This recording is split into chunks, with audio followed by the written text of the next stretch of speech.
ಬೆಂಗಳೂರಿನಲ್ಲಿ ಯುವತಿಯ ಮೇಲೆ ಲೈಂಗಿಕ ದೌರ್ಜನ್ಯ ಪ್ರಕರಣ ನಡೆದ ಬೆನ್ನಲ್ಲೇ ಮೊನ್ನೆ ಬಿಟಿಎಂ ಲೇಔಟ್ನಲ್ಲಿ ನಡೆದಂತಹ ಪ್ರಕರಣ ಲೈಂಗಿಕ ದೌರ್ಜನ್ಯ ಪ್ರಕರಣದ ಬೆನ್ನಲ್ಲೇ ಈಗ ಗೃಹ ಸಚಿವರು ಒಂದು ಸಭೆಯನ್ನು ಕೂಡ ನಡೆಸಿದ್ದಾರೆ. ಕಾನೂನು ಸುವ್ಯವಸ್ಥೆ ಬಗ್ಗೆ ಪರಮೇಶ್ವರ್ ಸಮಾಲೋಚನೆಯನ್ನ ಉನ್ನತ ಅಧಿಕಾರಿಗಳ ಜೊತೆಗೆ ನಡೆಸಿದ್ದಾರೆ. ವಿಧಾನಸೌಧದಲ್ಲಿ ಸುದೀರ್ಘ 2 ಗಂಟೆಗಳ ಕಾಲ ನಡೆದಿರುವಂತಹ ಸಭೆ ಇದಾಗಿದೆ.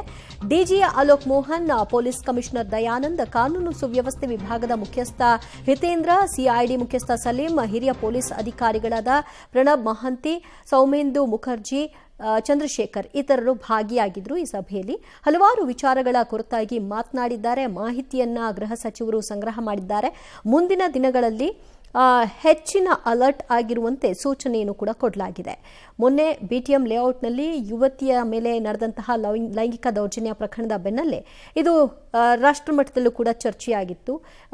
ಬೆಂಗಳೂರು ಎಷ್ಟು ಸೇಫ್ ಅನ್ನುವಂತಹ ಪ್ರಶ್ನೆಗಳನ್ನು ಕೂಡ ಎತ್ತಲಾಗಿತ್ತು. ಒಂದು ಹೇಳಿಕೆಗೆ ಅದನ್ನ ತಿರುಚಿಬಿಟ್ಟು ನನ್ನ ಬಗ್ಗೆ ಮಾತನಾಡೋದು ಸರಿ ಕಾಣಿಸಲ್ಲ.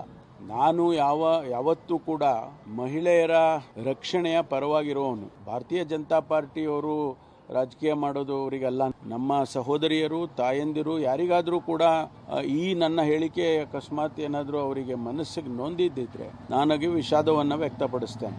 ನನ್ನ ಹೇಳಿಕೆಯನ್ನ ತಿರುಚಿ ಹೇಳ್ತಕ್ಕಂಥದ್ದು ಆಗಬಾರ್ದು. ದೊಡ್ಡ ಪಾರಾಯಣದ ಪ್ರಕರಣ ತನಿಖೆಯಲ್ಲಿದೆ. ತ್ವರಿತವಾಗಿ ಪ್ರಕರಣ ತನಿಖೆಯನ್ನು ಮಾಡ್ತಾ ಇದ್ದಾರೆ. ತನಿಖೆ ಇದಾದ ಮೇಲೆ ನಾವು ತಮಗೆ ಮಾಹಿತಿಯನ್ನು ಕೊಡ್ತೇವೆ. ನಡೀತಾ ಇದೆ. ಸ್ಟಿಲ್ ಇಟ್ಸ್ CCTVಗಳ ಆಧಾರದ ಮೇಲೆ ಪೊಲೀಸರು ಪತ್ತೆ ಹಚ್ಚಲಿಕ್ಕೆ ಪ್ರಯತ್ನಗಳನ್ನು ಮಾಡ್ತಾ ಇದ್ದಾರೆ. ಈಗಾಗಲೇ ಸುಮಾರು 300ಕ್ಕೂ ಹೆಚ್ಚು CCTV ಕ್ಯಾಮ್ರಾಗಳ ಫೀಡನ್ನು ಪರಿಶೀಲಿಸಲಾಗಿದೆ. ಪ್ರಕರಣ ತ್ವರಿತವಾಗಿ ತನಿಖೆ ನಡೀತಾ ಇದೆ.